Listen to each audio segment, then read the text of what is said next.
LinkedIn presents.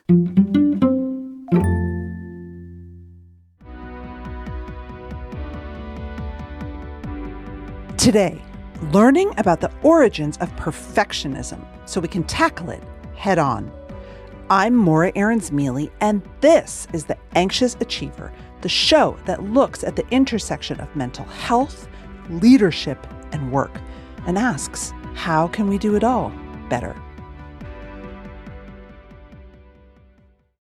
The HP AI PC breaks language barriers instantly by translating up to 44 languages in real time, powered by the Intel Core Ultra processor. With the right tools, work doesn't have to feel like work. Learn more at hp.com/AIPC. From LinkedIn News, I'm Jessie Hempel, host of the Hello Monday podcast. Start your week with the Hello Monday podcast. We'll navigate career pivots. We'll learn where happiness fits in. Listen to Hello Monday with me, Jessie Hempel, on the LinkedIn Podcast Network or wherever you get your podcasts.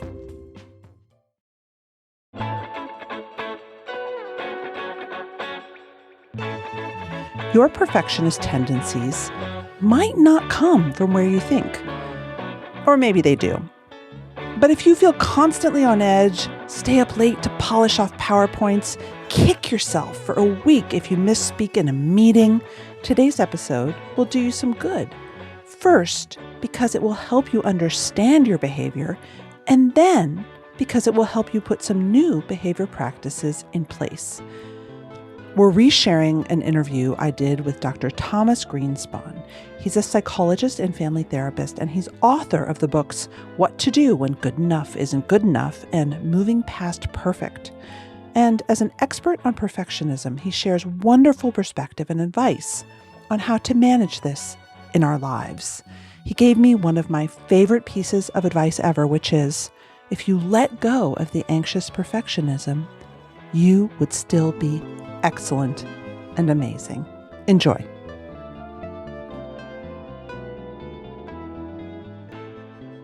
I have both a personal and professional interest in the topic. Probably in the 90s sometime, I got interested in it because somebody had published an article about something that they were calling healthy perfectionism. And somehow or another, this struck me wrong. Actually, I'd been writing about perfectionism for quite a while before that, just brief notes in a newsletter. Mm-hmm. But this article struck me, so I decided I wanted to write about it. I talked to the editor of a journal, and she suggested I put my ideas together and write something up. And as I was doing that, it started to occur to me that these are some of the things that I'm dealing with here. Some of these ideas, these sound strangely familiar. As I got to thinking about it, some of the things were applying to me in my own personal life. I started talking about that in my own therapy, and, it sort of ballooned from there. So your own perfectionism showed up for you in that you expected the writing product to be perfect.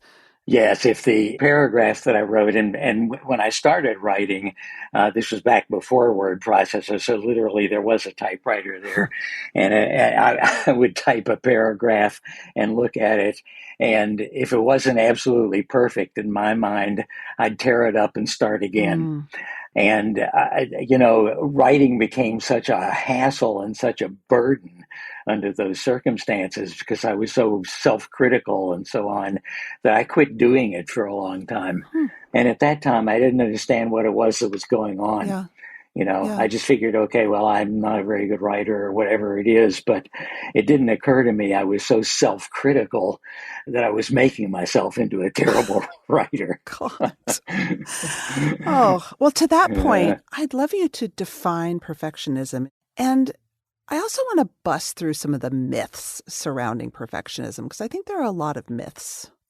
This is interesting because as I got to thinking about this more deeply, and as I've written professionally about the topic, it's occurred to me that typically when we talk about perfectionism, we really are talking about the symptoms of it. So, you can define perfectionism. I mean, there are stereotypical perfectionists, the person who is hyper anxious and who is a high achiever and over involved and over committed and burning the candle at both ends and so on and so forth. And there are other kinds of symptoms of perfectionism as well that are almost on the flip side of that coin, because there's some perfectionists who are procrastinators. Not all procrastinators are perfectionistic, but some perfectionists will put off doing things basically because they're afraid of being judged. So there are a lot of ways of defining. When I talk with people, I talk about perfectionistic behaviors. Those are some of the symptoms that I just mentioned. There are perfectionistic thoughts and perfectionistic feelings. A lot of times perfectionists are people who are very angry with themselves or feel ashamed or whatever. And among the thoughts, it turns out that for most perfectionists, possibly all of them, the thought processes that go along with it have a lot to do with, number one, making a mistake means there's something wrong with you. So there's a defect involved. And number two, what that means is that you're less acceptable as a person. So if you look beneath the symptoms of perfectionism, what you begin to understand is that perfectionism is really a self-esteem issue. It's an issue, the meaning that you give to making a mistake has to do with some sense that it means that there's something wrong with you, that you're defective in some way, and that therefore you're not going to be acceptable as a person. That's what I mean when I say it's a self-esteem issue. So it goes very deep, and we really have to pay attention to that with people we're working with who are perfectionistic if we're going to get anywhere. So I think that we do have myths around perfectionism, in that perfectionists are always the best, right? They're the people who are the great artists and the great, you always read about film directors, right, who don't stop until every frame is perfect. And we sort of Right. idolize and almost reward the concept of perfectionism. But in truth, you're saying that's not all perfectionists. Yeah, actually, if you do research, and this research has been going on for, I don't know, 40 years now, what you end up finding is that in various groups that you examine, law students or athletes or a whole bunch of different kinds of groups have been tested along these lines, you find actually that the people who are most successful at those pursuits are the ones who are less likely to be perfectionistic.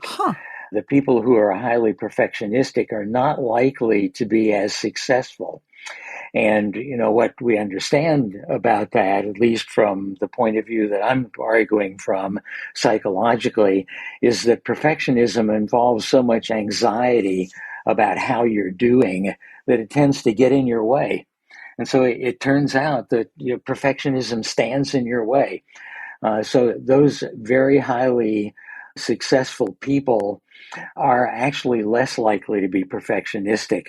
When I'm speaking with audiences, I say that this kind of thinking always leads to what I've called Greenspon's mantras, which are highly successful perfectionistic people are successful not because of their perfectionism, but despite it. That's one.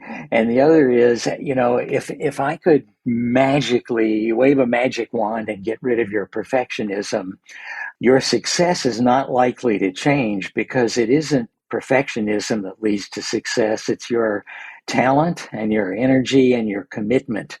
And none of that would change if I eliminated your perfectionism. So talent, energy, and commitment are what are the important factors here, and perfectionism is not connected to that. So again, what we end up seeing is that perfectionism ends up getting your way.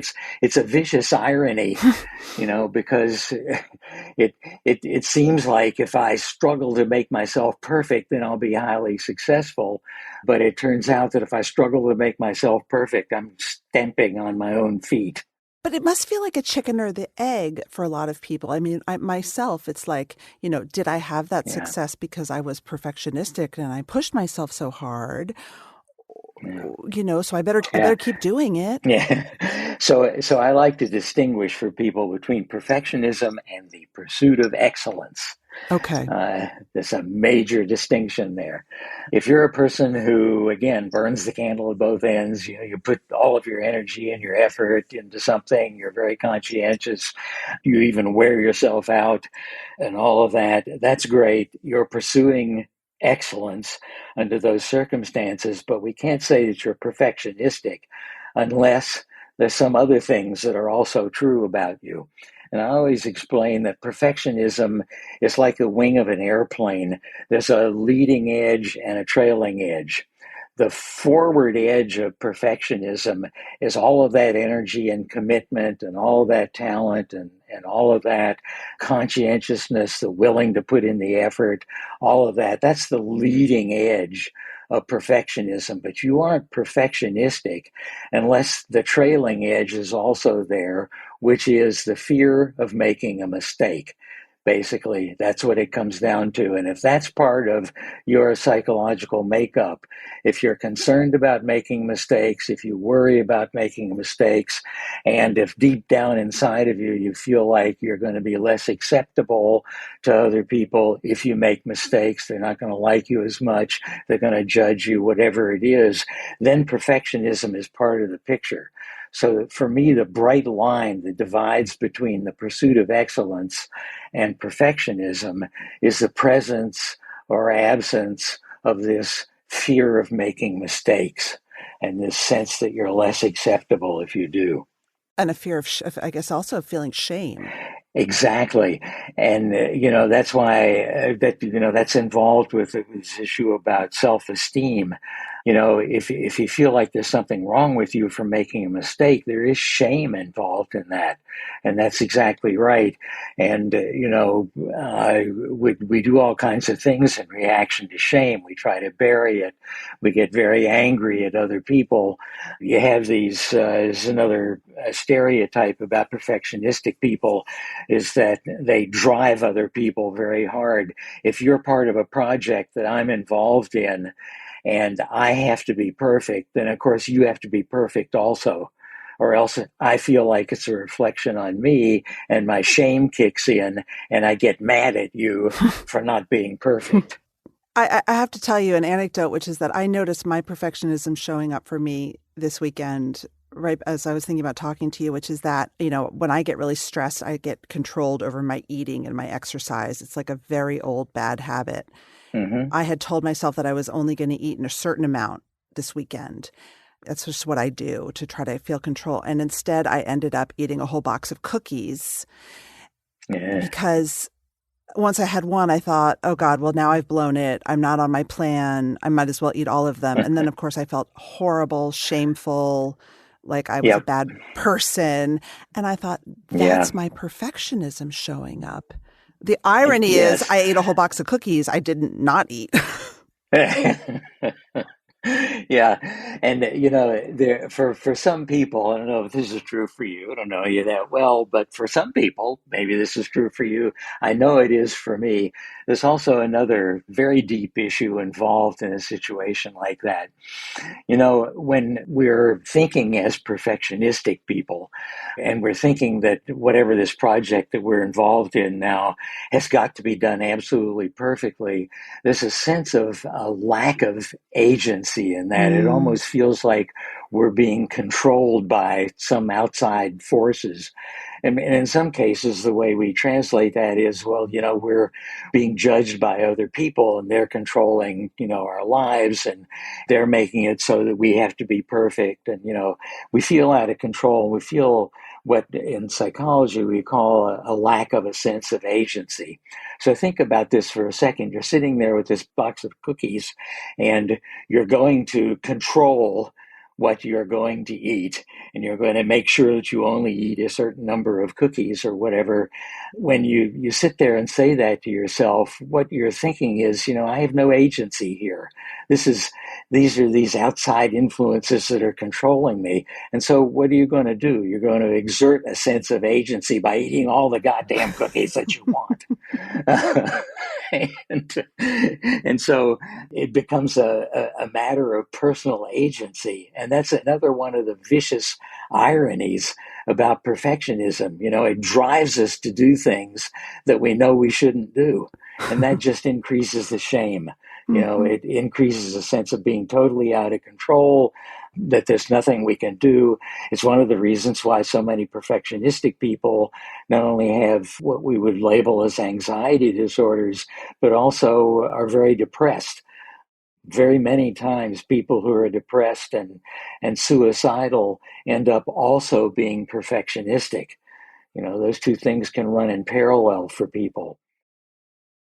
Introducing the HP AI PC, your powerful AI assistant.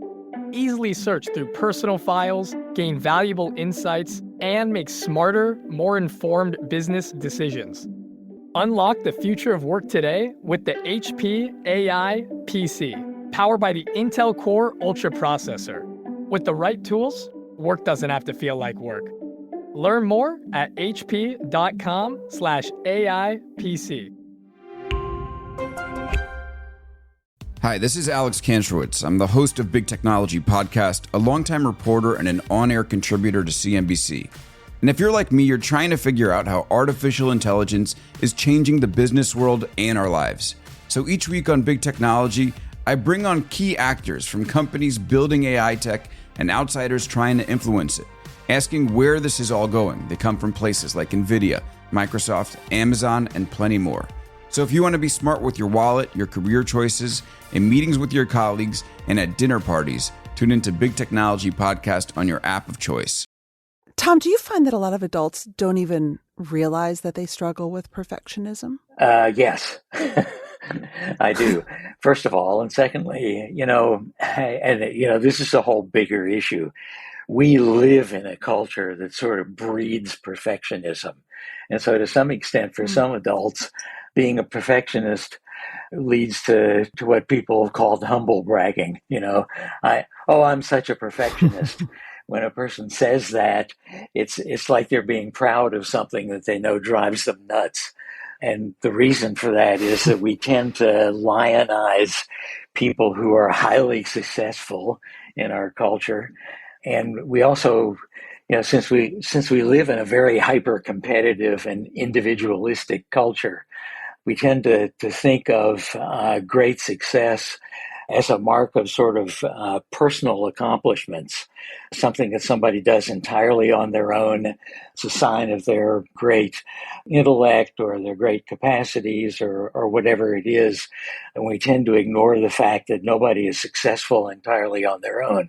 There are always contributions from other people in one way or another that lead to our success. And so when we're very successful, it feels good to us in our culture to think that we've done this all on our own, and that's great. And of course, the flip side of that coin is when we don't do so well, or if we fail at something or don't do a good job of it or whatever, we feel like that's entirely a personal flaw of our own also, and the shame tends to come up again. So we have this attitude about perfectionism that it's something that it's bad and it's a sign of a disorder of some sort. But on the other hand, you ought to be perfectionistic, otherwise you won't be successful. So we're really of two minds about this.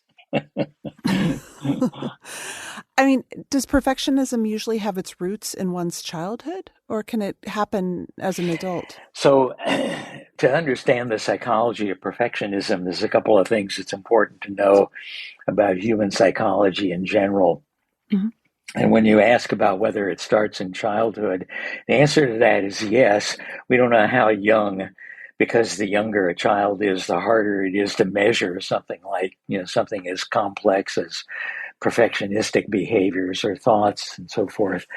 But the idea that a mistake means something is wrong with you is an idea that comes from childhood experience. And it can arise in a whole number of different ways.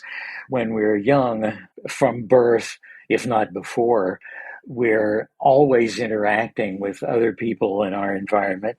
First, with people who are extremely important to us, our parents and other adult caregivers, and then that circle expands. And from those people, from our interactions with them, from how they seem to be with us, from the way we learn to be in the world with them, we develop what in psychology you refer to as a set of emotional convictions or organizing principles. And these really end up constituting our sense of reality about the world. And one example of that is the emotional conviction that if I make a mistake, it means there's something wrong with me. Of course, that can arise in any number of ways. And some kids grow up in families that are very criticizing and very demanding.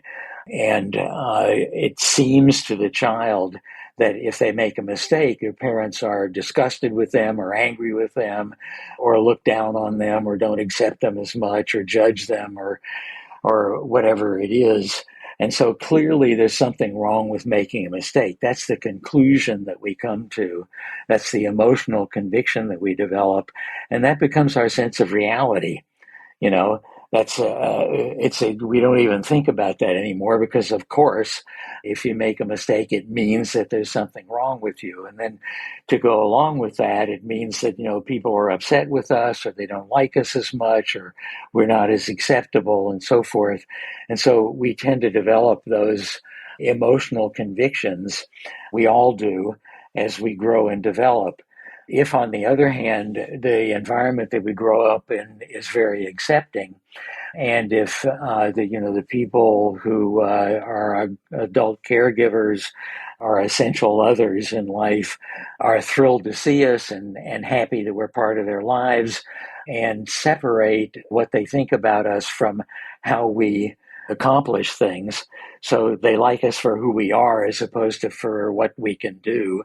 Then we feel good about ourselves as people, despite the fact that we make mistakes sometimes, that's okay.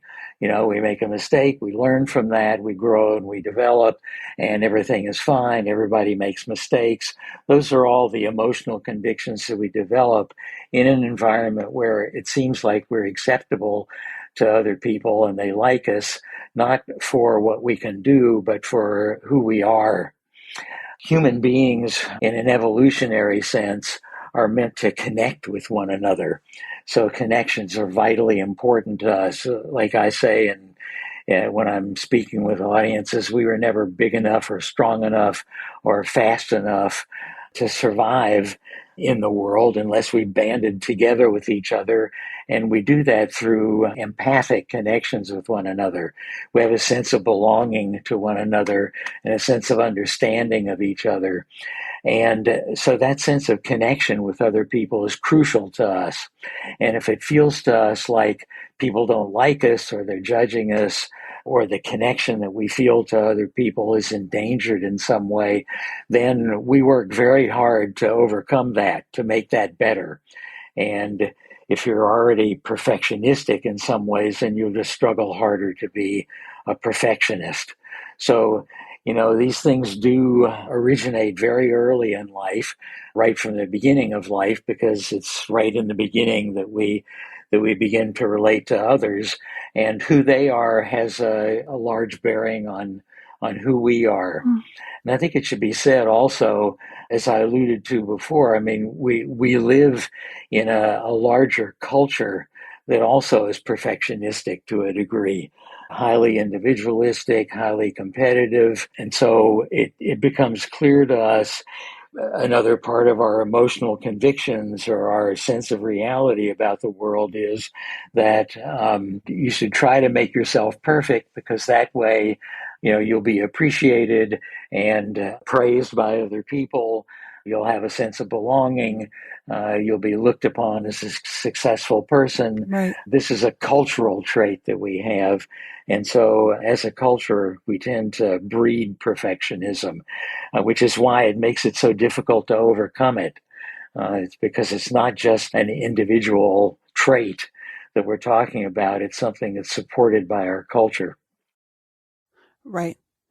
This is a question I get when I talk to audiences because I speak with a lot of perfectionists, and they feel very anxious that they're making their kids perfectionistic. They know better, thanks to the good parts of our culture, which are very much supporting in school, having a learning stance and making mistakes make your brain grow and all the social emotional learning. They know now that we're supposed to encourage our kids to make mistakes, but their kids are still perfectionistic. My kids are still perfectionistic. Is it something that we need to look hard at ourselves first? And what's the first step we as adults need to take? Yes. So it isn't so much telling your kids that it's okay to make a mistake.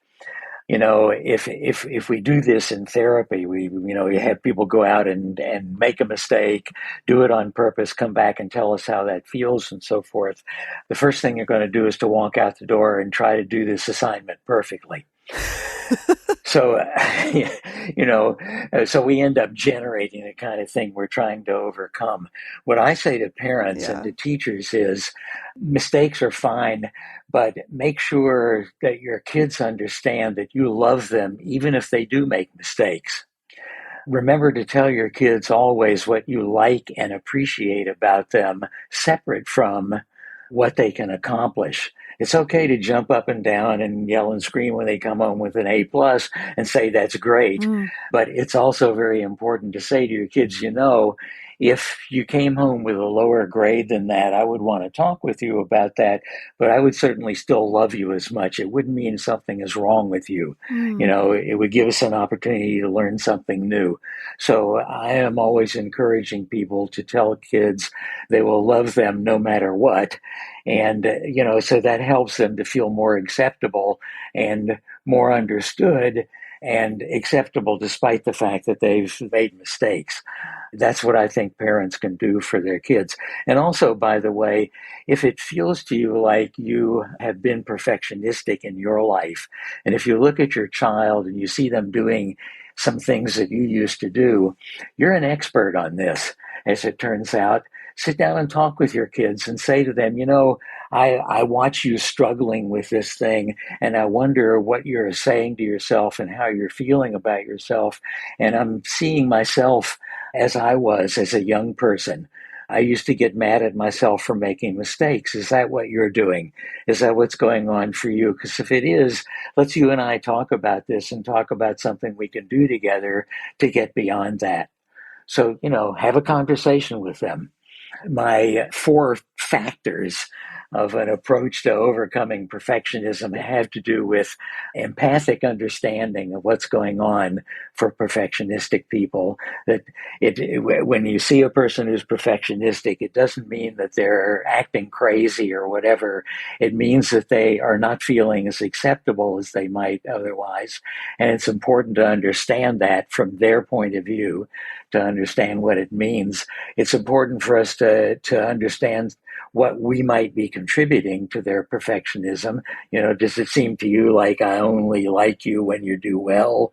It's important to encourage our kids, to tell them what we like and appreciate about them, regardless of how they've done. And it's important to have a dialogue with them, have a conversation, and make that an ongoing conversation about everything that you've seen and everything that they're feeling, and revisit it from time to time and ask how that's going. I think all those things are involved. That's it for this episode of The Anxious Achiever. The show is produced and edited by Mary Dew, with production support and sound engineering by Nick Krinko. If you like what you heard, head to your favorite podcast app. Leave us a review. It really matters, and we appreciate the time and effort it takes. And if you don't subscribe or follow the show already, now's the time. And let us know what you'd like to hear more of. I get some of my best ideas from my listeners, so find me on LinkedIn, send me a message. You can find my weekly newsletter there as well. A big thanks to LinkedIn and all the listeners out there and our guests in the Anxious Achiever world. Until next time.